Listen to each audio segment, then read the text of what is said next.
Hello, this is Jamie from randomizeuser.com, and we're back in Savage Lands for episode number 43. I'm currently using my rarely used Gammy Dyer character rather than my standard randomized user one. This is Gammy Dyer, the guy with the green hair and the crap tats. He's not very good. I mean, he's not got very much stuff. But I thought I'd start on a new world with him for once, because they've done a few things to do with the start region. In game update 19, they've tweaked a few things. Even though we're going to be in like Unity 5 territory quite soon, they're still working on the old island, which is going to be replaced at some point soon. So let's have a look at that. First of all, apparently they've moved a few things around in the start area to make it a bit easier to start. I can't really see a huge difference, but I think supposedly the items have been drawn a bit closer to where the player spawns to make new players less confused. But more importantly, you'll notice, hello, there's a thing. There's a great big thing. Now, these are new, and you can see there's another one behind it. These are new, and they're to help new players navigate. Because I think there were 3 or 4 spawn points. I can't remember how many there are these days. They'd have changed them. There were 3 or 4 spawn points, and each one of those will have kind of like a little line of pillars to follow. So let's actually do that. So yeah, there's more than one of these lines of pillars, but they'll all lead you up to somewhere important.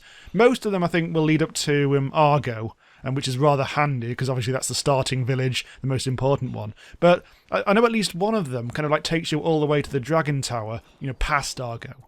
The very first one I saw when I first was looking at this was the far western spawn point, and that takes you directly to the Dragon Tower. Is this it? This might even be it. I couldn't quite tell. So I'm following this line of pillars. That's a sort of broken, fallen down pillar.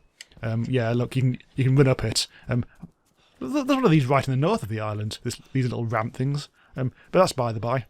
Oh no, if you carry on following these, actually we do get to Argo. This just happens to be the spawn where Argo and the Dragon Tower happen to be in a line. So yes, we're following these little pillars, and there we go, there's Argo. If you look over there, there's another line of pillars there. If you look to the left, there'll be one over there as well somewhere, but don't think you can quite see it through all the trees.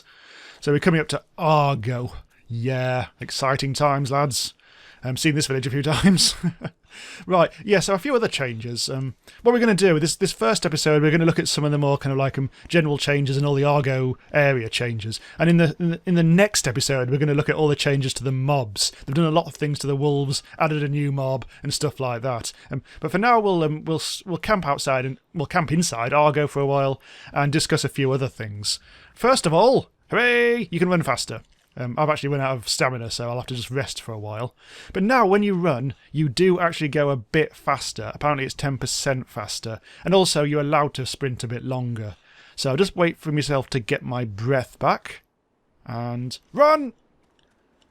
Yeah, this is not a great demonstration, but it does feel faster. It won't be like you won't be like motoring across the landscape like you're on a fucking speedboat, but you will actually get where you want to go a little bit faster. And as I say, be able to carry on running for about 10% longer as well on top of that, rather than just like come to a wheezing halt. Right, okay, so I think what we should actually they've introduced a new food. It's a kind of it's a strange thing. It's called the Sundered Surprise. And it's described as a delicacy among the many tribes of forest gremlins. Let's see if I can find it in here. And there it is, the Sundered Surprise. They've tweaked a few of the icons now. This used to be rotten meat, this kind of brown lump. But now rotten meat is kind of like, looks like normal flesh. Delicious. So, okay, so what you need for that is some rotting meat, some bone dust, and some frostberries. I don't have any of them because I've just realised I gathered all those materials with my other character. So that's that fucking knackered then, isn't it?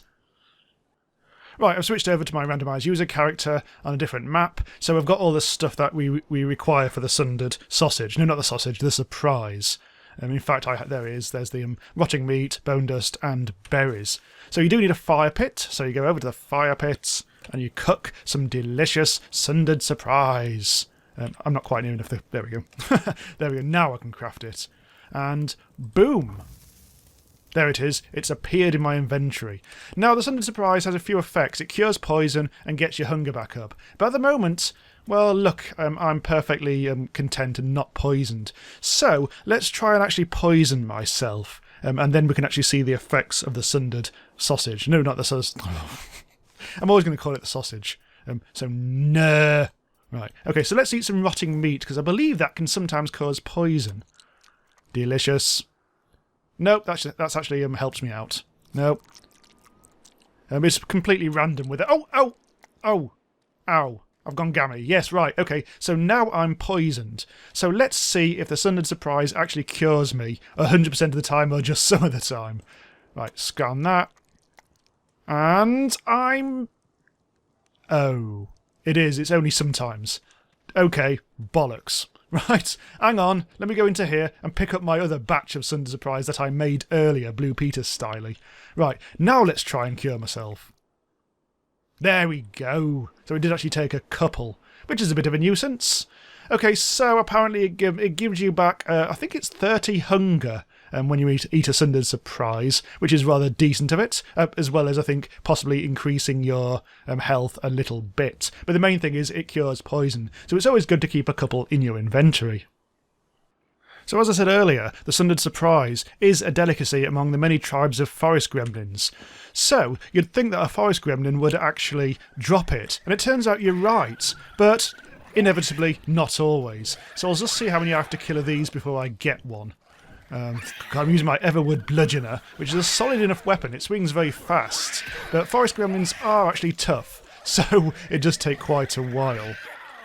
Gold. Oh, bugger off. They still don't quite react properly when you hit them. And that'll be dealt with in due course, I imagine. Herp. And you still... Die! Oh, I think I've lost some armour. Bloody hell. My Executioner's tunic's buggered. Never mind. Okay, the first one... Oh, yeah, there we go. The first one has actually dropped a Sundered Surprise. So I don't actually have to craft it. I can get it from Forest Gremlins as well. That's quite nice. I think I'm not 100% sure about this, but I think the Fire Forest Gremlins uniquely drop Night Bloom Flowers. So if you're a bit kind of stuck for Night Bloom Flowers because you don't want to kill a Forest Giant, go looking for Red Forest Gremlins. Up! Oh, speaking of which, up! Okay, no more. My armor's broken. Go away. Meanwhile, back at the ranch... Yes, we're back at the Monolithville, and let's just pop in here, away from the Plague Wolves. We'll cover Plague Wolves in the next episode, because things have happened with them. Right, so a couple of things to mention, just a few final things. They have actually increased the size of Pine Strong boxes, but only by 2. So that horrible little nubbin at the bottom, which kind of like may have set people's teeth on edge a little, the fact that it was only kind of 30 slots. Now it's a nice round rectangle, which I'm sure will make you so happy you're creaming yourself even right now. Yeah.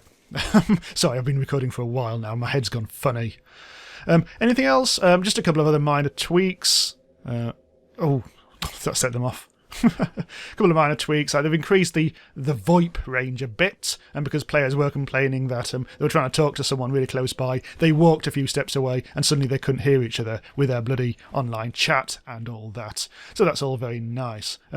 Yeah, there's just a couple of other minor boring things. Generally, like creatures now drop slightly different things here and there, but nothing that exciting. Okay, so in the next episode, we're going to look at the more kind of active type stuff. We're going to look at Plague Wolves, because they've changed a bit. We're going to look at how there's dire wolves that they've changed a bit, and most interestingly of all, there's a completely new mob, a new kind of wolf, a wee little one. So we'll look at that next time, and look at a couple of other things that have changed with the animals as well. So that should be fun, and that should be out in a few days' time. So thanks for watching. This has been Jamie from randomizeuser.com. Subscribe for more videos in this series and a lot more besides. See you next time.